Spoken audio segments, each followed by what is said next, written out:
당시 유대인들은 장애를 가지고 태어난 사람들은 죄의 결과물이라고 생각했다고 합니다. 그러면 날 때부터 눈먼 사람이 눈을 떴다는 것은 죄의 용서를 받았다는 것입니다. 그런데 죄의 용서는 오직 하나님만이 할 수 있는 것입니다. 그러므로 바리새인들은 예수님과 하나님 사이의 관계를 인정하지 않으려고 하고 있는 것입니다. 즉, 날 때부터 눈먼 사람이 치유된 것은 하나님이 하신 일이지 예수님과는 아무 상관이 없다는 것입니다. 9장 24에서 25절입니다. 이에 그들이 맹인이었던 사람을 두 번째 불러 이르되 너는 하나님께 영광을 돌리라. 우리는 이 사람이 죄인인 줄 아노라. 대답하되 그가 죄인인지 내가 알지 못하나 한 가지 아는 것은 내가 맹인으로 있다가 지금 보는 것이니이다. 바리새인들이 하는 말은 이런 것입니다. 예수가 안식일을 어긴 범법자이고 따라서 죄인이라면 그는 하나님과 아무런 관련이 없다는 것입니다.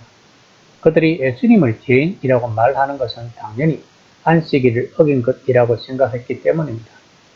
만약 예수가 안식일을 어긴 범법자이고 따라서 죄인이라면 예수님은 하나님과 아무 관련이 없는 것입니다. 하지만 요한은 이 남자를 고치시는 예수님의 행동이 이런 안식일관 자체가 잘못되었음을 분명하게 가리키는 것을 독자들이 알기를 바라고 있는 것입니다. 하나님은 새로운 일을 행하시면서 치유와 소망의 새 세계를 활짝 터놓으시고 있는 것입니다.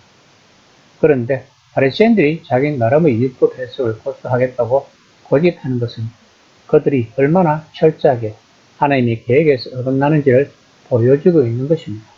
하지만 이 맹인은 자기 이야기를 꾸미지 않고 예수님이 자기를 고쳐주셨다고 주장하고 있습니다. 요한은 독자들에게 무엇을 말하고 싶은 것일까요?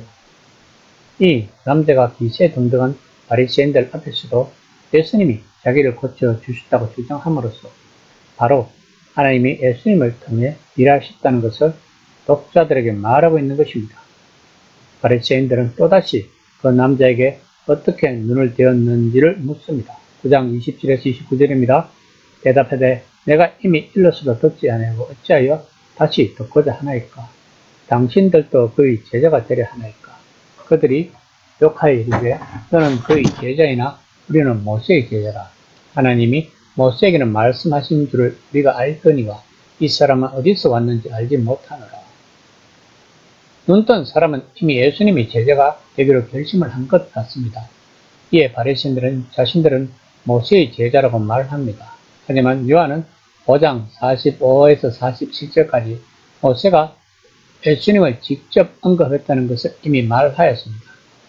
그러므로 독자들이 모세를 제대로 이해한다면 모세의 율법이 메시아 예수를 통해 오는 은혜와 진리를 지시하고 있음을 깨달아야 한다는 것입니다. 하나님은 정말로 모세를 통해 말씀하셨습니다. 그리고 모세는 단순히 율법을 만든 것보다 훨씬 더 많은 일을 했다는 것을 성경은 기록하고 있습니다. 또한 모세는 하나님과 이스라엘의 이야기를 전했습니다. 그 이야기는 발단과 전개는 있지만 아직 마지막 절정이었습니다. 요한은 예수님 자신의 절정, 이야기의 진짜 끝이고 또 이야기에서 이어지는 새 이야기의 시작임을 독자들이 알기를 바라고 있는 것입니다. 30에서 33절까지는 이제 눈뜬 사람이 오히려 바리새인들을 설득하거나 비난하기도 하면서 적극적인 공세를 취하고 있는 내용입니다. 그가 말한 내용은 크게 네 가지였습니다. 첫째, 내 눈을 뜨게 한 분이 어디에서 온 것을 모른다는 것은 이상하다는 것입니다. 즉, 눈을 뜨게 한 표적을 보고도 그가 하나님에게서 온 것을 알지 못하는 것이 이상한 일이라는 것입니다. 두 번째, 하나님께서 그 말을 들어주시는 자는 죄인들이 아니라 하나님을 경외하고 그 뜻을 행하는 사람이라는 것입니다. 다시 말하면 이적은 기도에 대한 응답으로 주어지는데 하나님께서는 회개하지 않은 죄인의 기도를 들으시는 일이 없으므로 그것을 행한 사람은 죄인이 아니라 하나님을 경외하고 그 뜻을 행하는 사람임에 분명하다는 것입니다. 세 번째, 태어날 때부터 눈이 먼 사람의 눈을 뜨게 해 주었다는 말을 태초부터 들어본 적이 없다는 것입니다. 태초 후에 처음 보고 듣는 이 표적을 행하신 분이 어떻게 하나님에게서 오신 분이 아니겠느냐는 것입니다.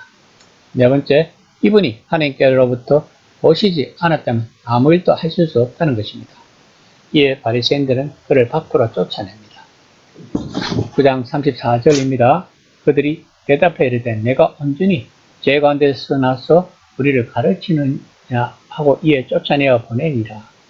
본문은 그저 인간은 나면서부터 죄인이다 라는 뜻일 수 없습니다. 그럴 경우 바리새인들도 그렇다는 뜻이 될 것이기 때문입니다. 바리새인들이 주장하는 핵심은 그 남자의 선천적인 몸 상태는 그의 영적 상태를 보여주는 분명한 지표라는 것입니다. 하지만 요한은 그가 선천적으로 보지 못하는 것이 그의 자신이나 부모의 죄와 아무 관련이 없을 뿐만 아니라 예수님의 인대와 치유는 육체와 정신, 영적인 오류에서 사람들을 구원한다는 사실을 독자들이 알기를 바라고 있는 것입니다. 이처럼 요한은 요한복음 전체를 통하여 예수님이 하시는 일을 바라보면서 하나님이 그분과 함께 하신다는 것을 독자들이 알기를 바라고 있는 것입니다. 하지만 이런 요한의 말은 그 당시 사람들에게는 가치관을 흔들어 놓을 만큼 충격적으로 받아들인 사람들도 있을 것입니다. 하지만 날 때부터 눈먼 사람이 보게 되었다는 것은 지금 예수님은 하나님이 강력하게 역사하고 계신다는 증거입니다. 즉 모세의 경우처럼 이것은 위대한 새 출애굽, 실은 위대한 새 창세기, 하나님의 백성이 시각장애인에서만 아니라 아까 죽음에서 자유롭게 되는 새 창조로 향하는 길을 준비하고 계시는 것입니다. 요한은 이런 사실을 독자들이 알기를 바라고 있는 것입니다. 이 시간 나는 과연 새 창조의 세계를 바라고 살고 있는지 한번 심각하게 생각해보는 시간이 되었으면 합니다.